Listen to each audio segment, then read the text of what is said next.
Glória a Deus. Querido, nós vamos continuar no mesmo espírito, adorando o Senhor, ouvindo a sua palavra agora. Continuamos no texto de Lucas. Escolhemos a narrativa de Lucas. Os 4 evangelistas narram esse tempo tão precioso na vida do Senhor Jesus,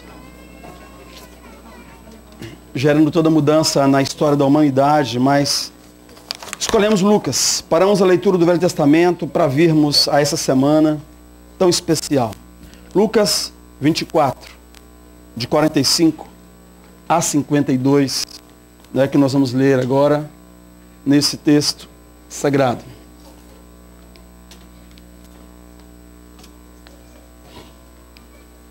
Está travado aí? Lucas 24, de 30 e de 45 a 52, porque nós já lemos até o versículo 44, 45. Vamos reler o 45.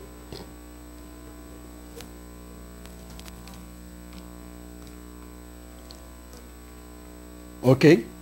Lucas 24, 45 a 52 é o texto sagrado. Lendo o texto.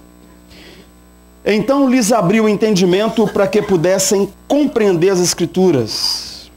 E lhes disse: está escrito que o Cristo haveria de sofrer e ressuscitar dos mortos ao 3º dia, e que em seu nome seria pregado o arrependimento para perdão dos pecados de todas as nações, começando por Jerusalém.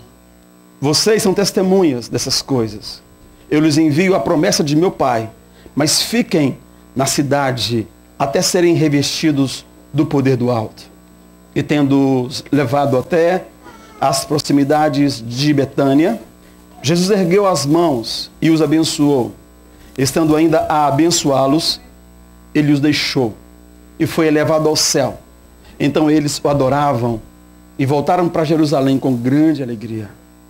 E permaneceram constantemente no templo, louvando a Deus. Vamos orar mais uma vez?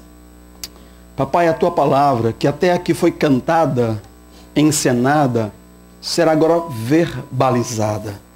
Continua, Espírito Santo, a dirigir esse culto de adoração a Jesus ressurreto. Para a glória dele, em nome dele. Amém. Queridos, escolhemos Lucas. E Lucas é o mais abrangente dos evangelhos, caracterizado por cuidadoso desenvolvimento cronológico nos detalhes. E o autor documenta a perfeita humanidade de Jesus e apresenta-o como o Filho do Homem. O Filho do Homem. E nós vemos João apresentando como Filho de Deus. E nesse texto que nós vemos, mostra o Filho do Homem que vem nos procurar para nos oferecer perdão de pecados. Base dos ensinos do Senhor. E vem como resumo da mensagem que ele dá aos seus discípulos para espalhar ao mundo, definindo assim a missão que ele dá à igreja, ao mundo, de pregar o arrependimento e o perdão dos pecados. Agora é interessante, o texto começa falando de paz. Jesus aparece entre eles, os discípulos que estavam presos, a portas fechadas, escondidos, após a morte vexatória do seu mestre. Nós vimos os meninos encenando aqui a morte de Jesus. Morte vexatória do seu mestre, e depois eles enterraram numa caverna toda a esperança que eles tinham, que estava associada ao seu mestre. Todas as esperanças estavam atrás daquela grande pedra, atrás, na frente daquele túmulo. Eles estavam sem coragem para ir lá fora conferir alguns boatos que ouviram. Algumas pessoas alegavam que o Cristo estava vivo. O Messias havia ressuscitado. E agora Jesus aparece naquela reunião fechada, que estava a portas fechadas, e ministra numa voz suave: paz seja convosco. A reação deles? Eles ficaram assustados e com medo. O texto fala que eles ficaram assustados e com medo, pensando que estavam vendo um espírito, pensando que estavam vendo um fantasma. pergunta é, por que nós reagimos com medo muitas vezes? Por que eles reagiram com medo? A nossa reação de medo tem a ver com pelo menos 3 elementos que no contexto queremos citar para vocês. Primeiro, nós reagimos com medo pelo conteúdo do que nós aprendemos. Reagimos com medo por causa da nossa experiência no passado remoto, no passado recente. E reagimos com medo por causa da nossa herança genética, por causa daquilo que herdamos geneticamente. Primeiro, eles ficaram assustados e com medo, pensando que estavam vendo um espírito. Agora presta atenção, da necessidade de nos arrependermos e sermos curados. Aprendemos de maneira errada do que o Senhor ensina, vivemos nossas experiências amargas ao longo da vida e herdamos no DNA o pecado. Então Jesus lhes pergunta, por que vocês estão perturbados? E por que se levantam dúvidas no coração de vocês? Por que vocês reagem dessa maneira? Vejam as minhas mãos, vejam os meus pés, sou eu mesmo. Toquem em mim. Um espírito não tem carne, não tem ossos, como vocês veem, estão vendo que eu tenho. Então, queridos, nós temos que nos preocupar com o conteúdo do nosso aprendizado primeiro. Jesus falou aos fariseus uma vez dizendo, vocês erram por não conhecer as Escrituras e nem o poder de Deus. O povo de Israel, por causa de várias imigrações e emigrações, vendo lá e vivendo cá, parecido com brasileiros em Montreal, tinham, depois de um tempo, religiões flexíveis, facilidade para experimentar diversas experiências religiosas e dar umas misturadinhas, um acréscimo ao que estava escrito na lei e nos profetas e com isso, construir a sua crença com elementos de diferentes religiões. Os fantasmas eram crenças herdadas de outras religiões, de outras filosofias. Não existia essa possibilidade dentro do que Deus havia ensinado a eles. Esse também é um perfil daqueles que na nossa era querem Deus, mas do jeito deles, tá? Querem Deus, mas tem a facilidade dessa misturadinha tão comum nos nossos dias. Aqueles que querem Deus na nossa era, tão secularizada, estão abertos para isso. Distante do conhecimento da palavra de Deus, o que diz a Bíblia Sagrada? Cada um tem a sua crença, e dentro dessas crenças prevalece o sincretismo religioso, mistura-se tudo. Cada crença tem a sua religião, cada religião tem a sua doutrina, o seu modo litúrgico e a sua visão sobre a morte. Foi aí a reação daquelas pessoas. Mas a Bíblia fala em Hebreus, lá no capítulo 9, versículo 27, da mesma forma como o homem está destinado a morrer uma só vez, e depois disso vem o juízo, Cristo foi oferecido em sacrifício uma única vez, para enfrentar o juízo, para tirar os pecados de muitos, e ele aparecerá a segunda vez, não para tirar o pecado, mas para trazer salvação aos que o aguardam. Então a primeira coisa a preocupar é qual o conteúdo da sua crença. O que você pensa sobre a Páscoa? O que você aprendeu sobre a morte? Sobre fantasmas? Porque o texto fala exatamente isso. Da mesma forma como o homem está destinado a morrer uma só vez, e depois disso enfrentar o juízo, Cristo foi oferecido em sacrifício uma única vez para tirar os pecados de muitos e aparecerá a segunda vez, não para tirar os pecados, mas para trazer salvação a todos que o aguardam. Esse texto de Hebreus está baseado nos ensinos do Velho Testamento, fazendo ligação entre eles e o Senhor Jesus e a Páscoa que eles estavam ali vivendo. Jesus é o único que não foi à morte para enfrentar juízo. O texto fala que todos vão à morte para enfrentar juízo. Jesus foi o único que não foi à morte para enfrentar juízo, mas para sofrer o juízo que estava sobre nós. A condenação que estava sobre você e sobre mim como um cordeiro, morria no lugar dos que se arrependiam e vinham trazer a sua oferta de pecado ao sacerdote, lá no Velho Testamento, como está descrito na lei de Moisés. Aprendemos recentemente que tudo no Velho Testamento era um grande ensaio, e Hebreus fala que são sombras do que haveria de vir. Mas um grande ensaio para aquele dia que nós vimos aqui encenado, Jesus na cruz. Ele levaria os nossos pecados. E ele chega para os discípulos e fala assim: eu não sou um fantasma, eu sou o Cristo ressuscitado. Errais não conhecendo as Escrituras, nem o poder de Deus, que aponta para duas coisas. As Escrituras, elas dizem que ao homem é dado morrer uma só vez. E o poder de Deus aponta para o Espírito Santo, que ressuscita o justo Jesus dos mortos. E nele nós somos mais que vencedores sobre o pecado, sobre a morte. É isso que nós celebramos hoje, na festa da Páscoa, na festa de primícias, que no calendário judaico viria logo depois.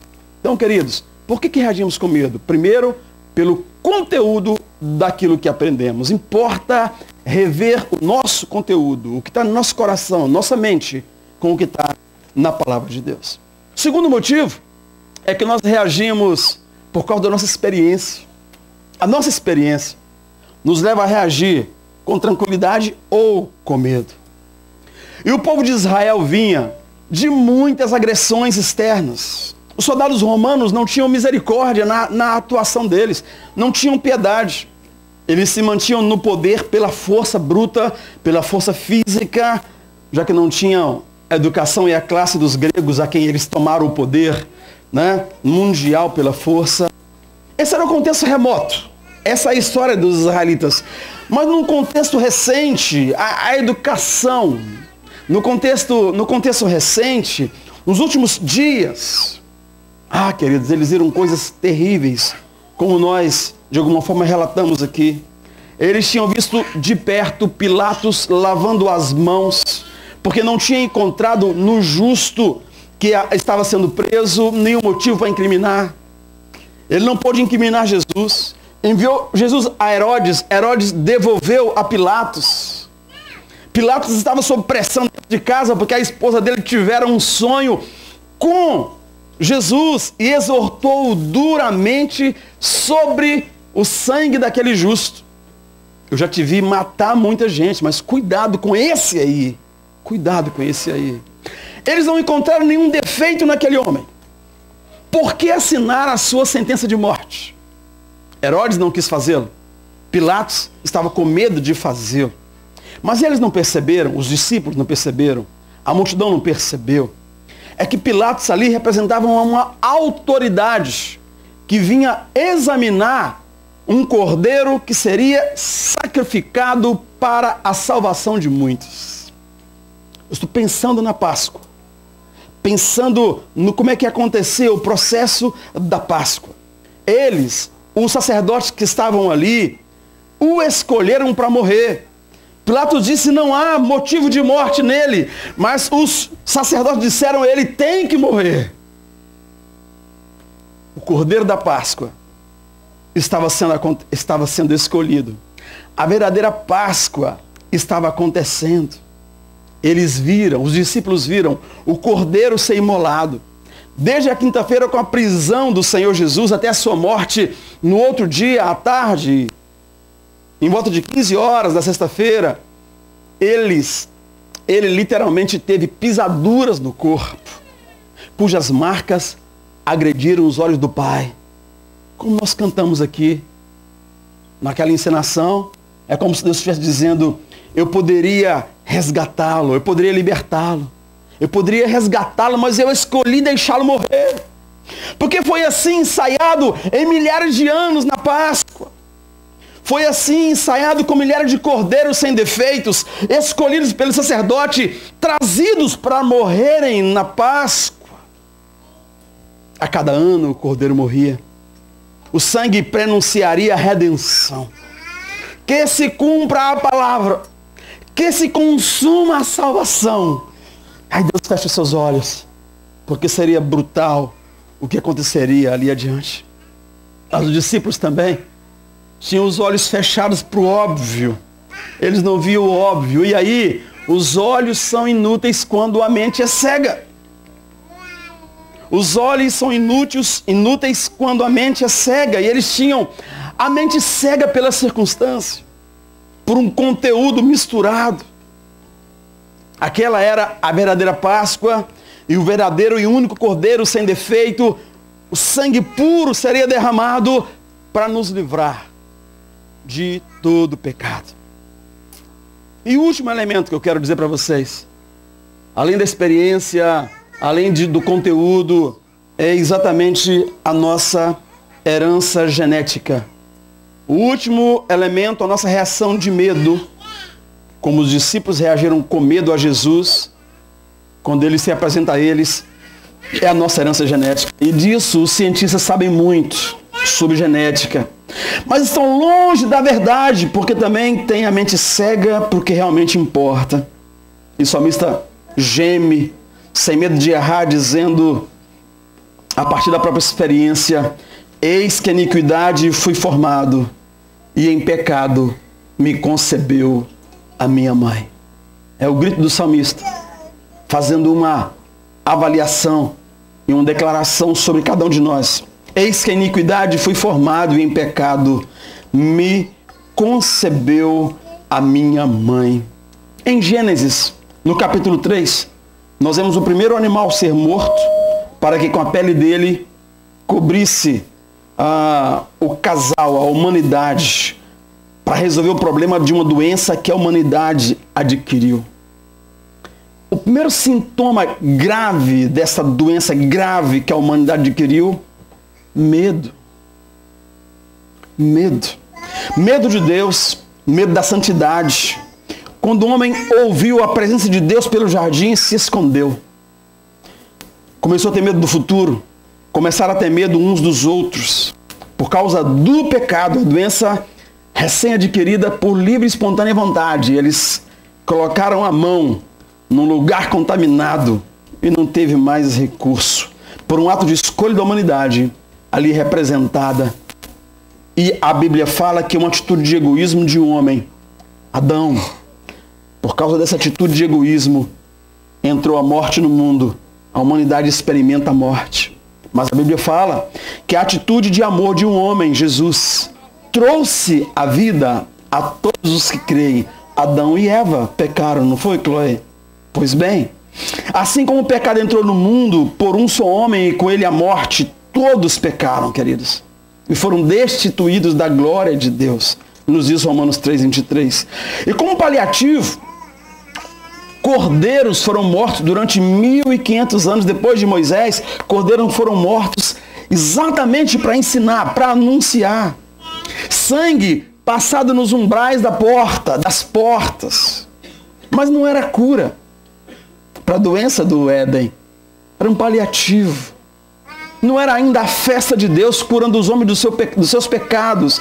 Era um ensaio para a grande festa, para o grande dia. E nesse dia que nós estamos hoje comemorando, nesse dia que a gente está relembrando hoje, a doença foi exposta.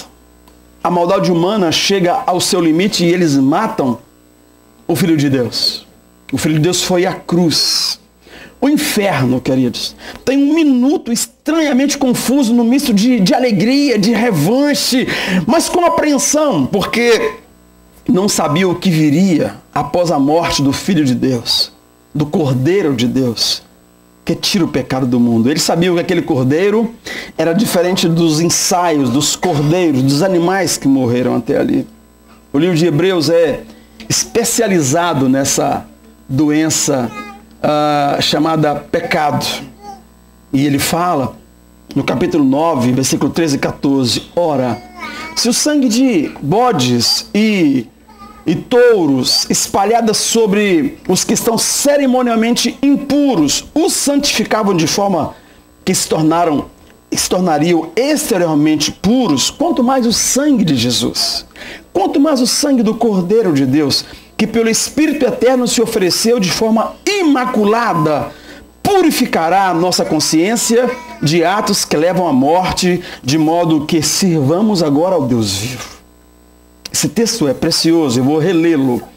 Ora, se o sangue de bodes e touros e as cinzas de uma novilha espalhada sobre os que estão cerimonialmente impuros os santificavam, de forma que se tornam exteriormente puros, quanto mais então o sangue de Cristo, que pelo Espírito eterno se ofereceu de forma imaculada a Deus, purificará a nossa consciência de atos que levam à morte, de modo que sirvamos ao Deus vivo.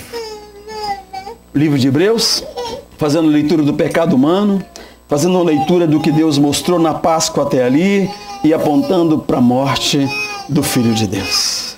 Queridos, então nós temos três coisas que nos fazem reagir com medo.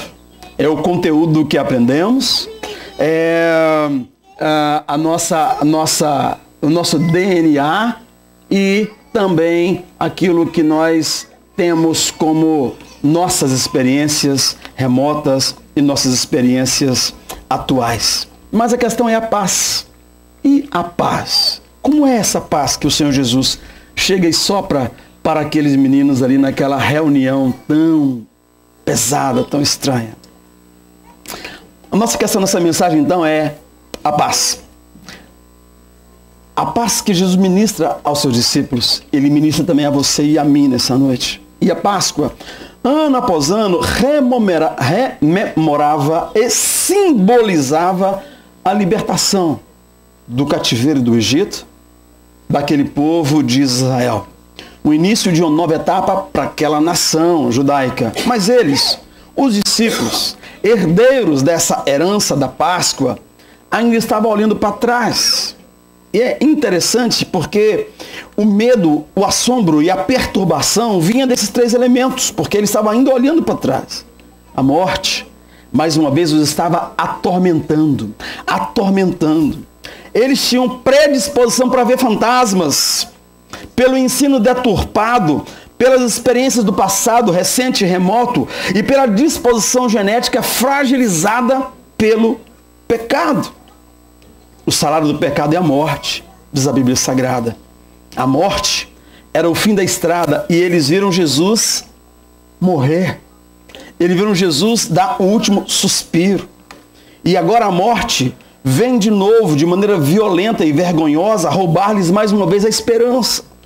Toda a esperança deles estava naquele homem que havia morrido na cruz. Pensar em fantasmas, olha que interessante.